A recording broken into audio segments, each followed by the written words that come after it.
Meron tayong tablia. So, ito ay kakauwi ko lang talaga galing sa trabaho. Sobrang pagod. Pag uwi ko, mabilisan kong.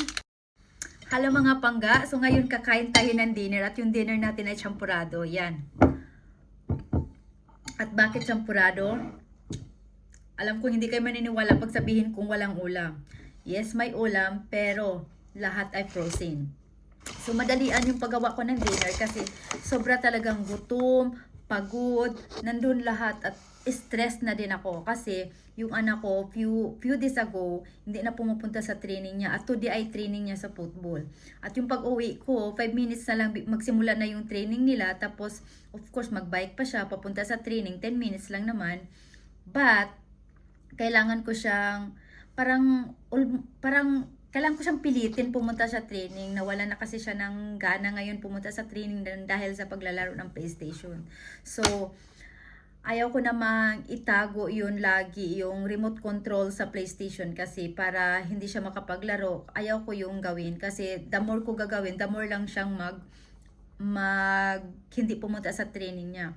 So, ang ginagawa ko, kailangan ko siyang madalian, mapuntahan agad sa bahay, at makauwi ako agad. Kaya lagi kong tinatakbo-takbo yung bus, kasi lagi akong nag-change ng bus pag uwi.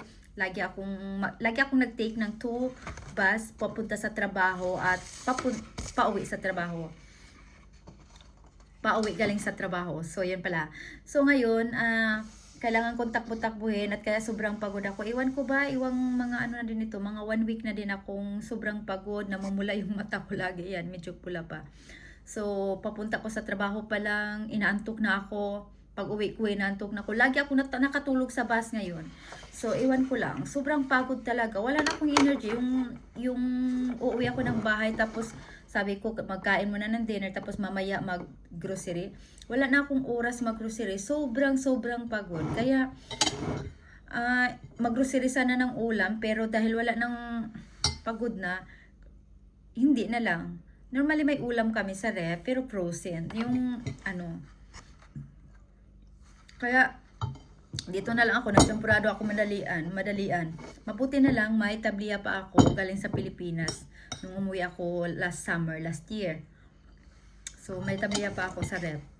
So at mamaya, after nating kakain, after kong kumain, magawa na naman ako ng crown. So ito po yun. Ito po siya, ganyan. Ganyan po siya. So, magawa ako ng corona sa isang bata sa kindergarten kasi magawa ko ng corona sa isang bata sa kindergarten kasi mag-celebrate siya ng birthday tomorrow at kailangan ko magawa ito. Sobra. Hello mga pangga, ngayon kauwi ng anak ko, kung nakikita nyo, kauwi niya ngayon, galing sa training niya, nakaupo po siya sa PlayStation chair. So, yan po. Kauwi lang niya galing sa training. 2 hours kasi yung training nila. So, yan po. So, ngayon, magpahinga tayo.